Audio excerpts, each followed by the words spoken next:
Welcome back. آپ دیکھ رہے ہیں خبروں سے آگے. 2013 تک افغانستان سے امریکی لڑاکا فوجوں کے نکل جانے کا خطے کی سیکیورٹی پر کیا اثر ہوگا؟ کیا امریکہ اور طالبان کے مذاکرات کے نتیجے میں آئندہ افغانستان میں کوئی ایسی حکومت بن سکتی ہے جو طالبان کو قبول ہو؟ اور پھر پاک امریکہ تعلقات کیا رخ اختیار کریں گے؟ یہ وہ سوال ہیں جو ان دنوں واشنگٹن، کابل اور اسلام آباد میں گردش کر رہے ہیں، اور انہی کے بارے میں محمد عاطف نے بات کی تجزیہ کار اکرام سہگل سے. اس میں بہت سی باتیں ہیں ویکیوم کریٹ ہونے کی. اس ویکیوم کی وجہ سے ہاں خلل آ سکتا ہے سیکیورٹی کویشچن میں، اور وہ ایک تشویشناک ایک بولتے ہیں نا ایک ہمارے لیے پاکستان کے لیے ایک وہ چیلنج ہے کہ اس کو ہم کس طرح ہم اس کو چیلنج کو میٹ کریں گے. جو امریکہ اور طالبان کے درمیان ابتدائی سطح کی نیگوسیشنز ہیں، آپ کو لگتا ہے کہ اگلے ایک سال میں وہ نیگوسیشنز کوئی ایسا رزلٹ لے کر آ سکتی ہیں کہ طالبان افغان حکومت کا حصہ بن جائیں، افغان سسٹم کا حصہ بن جائیں، اور جو کرنٹ گورنمنٹ ہے یا کرنٹ گورننگ باڈیز ہیں وہ اور طالبان مل کر افغانستان کا نظام چلا لیں؟ میں سمجھتا ہوں زیادہ اگرچہ آپ بولتے ہیں نا بیسٹ سیناریو اس گورنمنٹ کے لیے جو پریزنٹ گورنمنٹ کی یہ ہے کہ طالبان اس کے فیوچر گورنمنٹ میں کچھ ایسے ایلیمنٹس کو ایکسیپٹ کر لے سو دیٹ ایک براڈ بیس گورنمنٹ ہو جو طالبان لیڈ ہو، لیکن وہ طالبان کی جو اوریجنل مقاصد تھی، جو اوریجنل آئیڈیالوجی تھی وہ فالو نہیں کرے، بٹ ایسا آئیڈیالوجی فالو کرے جو اس کو الاؤ کرے کہ ورلڈ سٹیج پر وہ اپنا جو رول ہے وہ ادا کر سکے. پاکستان کی پالیسی ریویو جو ہے وہ کیبنٹ کے پاس جانا ہے، کیبنٹ نے اس پر ڈیبیٹ کرنی ہے، اس کے بعد کیا اپروو ہوگا کیا نہیں ہوگا یہ تو کہنا قبل از وقت ہوگا. لیکن اس اعلان کے بعد پاکستان اور امریکہ کے تعلقات آنے والے دنوں میں کیسے ہوں گے؟ ابھی یونائٹڈ اسٹیٹس کو ہماری ضرورت اس لیے ہے کہ اتنی مٹیریل ہے جو وہ چھوڑ کے جائیں گے، وہ تو دے دیں گے افغان گورنمنٹ کو وغیرہ، لیکن بہت سی مٹیریل ہے وہ جو چھوڑ نہیں سکتے، ان کو وڈرا کرنا پڑے گا. وہ ناردرن روٹ وہ نہیں استعمال کر سکتے اس پرٹیکولر سوفسٹیکیٹڈ اکوپمنٹ کے لیے، کیونکہ وہ پھر رشیا اس کو انٹرڈکٹ کر سکتا ہے. ایران کے ساتھ وہ راستہ نہیں ہے، تو ایک ہی راستہ رہ گیا ان کو وڈرال کا، وہ پاکستان کے تھرو ہے. تو اس لیے آپ سمجھ سکتے ہیں کہ کوشش تو ضرور ہوگی کہ کوئی نہ کوئی تعلقات میں ایسی بہتری آ جائے کہ وہ نمٹ لیں، وہ وڈرال اپنی ہے وہ نمٹ لیں. لیکن میں نہیں سمجھتا کہ جو تعلقات ہمارے ایک زمانے میں ہم سوچتے تھے ہوں گے وہ کبھی بھی ہوں گے، کیونکہ پاکستان کے اندر بھی موڈ خراب ہے اور امریکہ کے اندر بھی موڈ خراب ہے. تجزیہ کار اکرام سہگل بات کر رہے تھے محمد عاطف سے. امریکہ میں یہ انتخابات کا سال ہے اور یہاں رہنے والے مسلمان بھی اپنے آپ کو سیاسی دھارے میں شامل کرنے کے لیے بھرپور کوششیں کر رہے ہیں. اس کے لیے امریکی ریاست میریلینڈ کے مسلمان مقامی سیاستدانوں اور دیگر کمیونٹیز کے ساتھ تعلقات قائم کرنے کے لیے کیا کر رہے ہیں یہ بتا رہے ہیں ثاقب الاسلام. Thank you for doing this. You know, this is all about faith in action, which is all about giving back. So I think it's just wonderful that you're here as a community to help out those who need your help. اس تقریب کا اہتمام Montgomery county مسلم foundation نے کیا ہے، جو بنیادی طور پر مقامی کمیونٹی کے لیے فلاحی کام کرتی ہے. لیکن اس میں سیاسی نمائندوں کی شرکت منٹگمری کاؤنٹی مسلم کونسل کے اشتراک سے ممکن ہوئی، جو مسلمانوں کے لیے سیاسی پلیٹ فارم مہیا کرنے کا کام کر رہی ہے.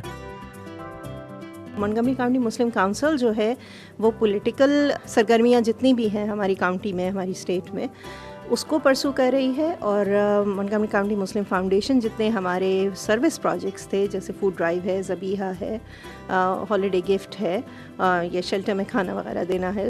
گزشتہ سال اس تنظیم نے ایک مقامی فوڈ بینک کو ہزاروں ٹن کھانا فراہم کیا تھا. Where you live, this is the most important work which you can do is to take care of the people around you. مقامی مسلمان کمیونٹی کے ایک سینئر رکن طفیل احمد کہتے ہیں کہ سیاسی سطح پر مستحکم ہونے سے پہلے آپ کو کمیونٹی میں اپنی پہچان بنانی ہوتی ہے. تو جب ہم پہلی مرتبہ گئے تو انہوں نے پوچھا کہ آپ کون ہیں، کہاں سے آئے ہیں؟ تو میں نے کہا مسلمان ہیں، یہیں رہتے ہیں اور ہم یہیں سے آئے ہیں. تو انہوں نے بتایا کہ آپ دوبارہ کب آپ آئیں گے؟ تو کھانا ان کو اتنا بڑھیا لگا کہ انہوں نے کہا کہ آپ دوبارہ کب کھانا کھلانے آئیں گے. تو اس طریقے سے ہماری پہچان ہم نے کرنی شروع کی. پہلے خود اسٹیبلش ہوئے، بچے ہوئے، اسلامک سینٹر، موک سب بنائے، مگر اب وقت ہے کہ ہم جو جس ملک میں آئے، جس ملک نے ہمیں بہت کچھ دیا ہے، ہمیں یہاں کے لیے بھی کام کرنا ہے. رخسانہ رحمان اس علاقے میں 40 سال سے مقیم ہے اور ان کوششوں کو دوہرے فائدے کے طور پر دیکھتی ہیں. اس کا ایک اور چیپٹر جو شروع ہوا تھا، we are involved with the political, یہ ہو سکتا ہے ہمارا کوئی بچہ اس راہ پہ بھی چلے جائے. تو یہی مقصد ہے، and hopefully we'll done someday. Our faith requires that we make our community better. than we found it. میریلینڈ Muslim foundation کی صدارت صومالیہ کے ایک نوجوان گرید قاسم کر رہے ہیں. First thing that I want to ask you is, what does your name mean?